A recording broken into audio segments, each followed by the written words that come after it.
After a series of close calls at the Moccasin wastewater treatment plant, we're learning what's next for the facility and who will foot the bill. News Channel 9's Kelsey Bagwell joins us with the story. Kelsey. Patricia, the trouble began Sunday evening when emergency crews were initially called to the treatment plant for a reported chlorine leak. Monday, crews returned twice for issues with the safety equipment used to prevent the discharge of that poisonous chlorine into the atmosphere. But I've learned that by this time next year, all of this equipment causing trouble will be obsolete. 2 employees were hospitalized for chlorine inhalation Sunday night following a chemical leak at Moccasin Wastewater Treatment Facility. There's human error, but fortunately the engineering controls, being the scrubber, handled the discharge.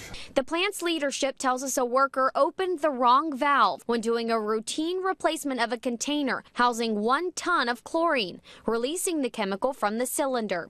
But equipment called a scrubber was able to convert that chlorine into water vapor before it became a danger to Chattanooga.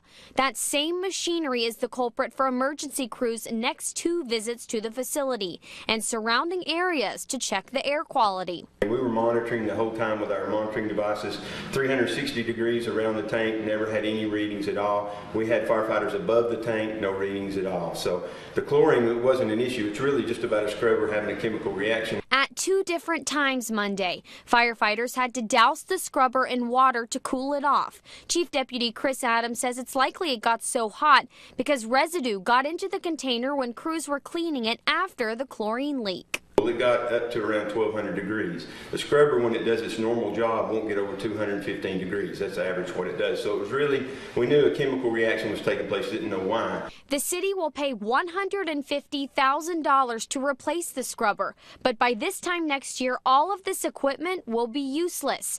The city is shying away from using chlorine because it's too dangerous, according to the director. In the next few months, construction will begin on a new system that won't use chlorine as disinfectant.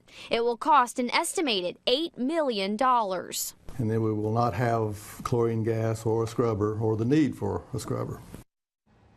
The 2 employees hospitalized have been treated and released, and there have been no additional injuries dealing with the aftermath of the chlorine leak. Calvin. Thanks, Kelsey.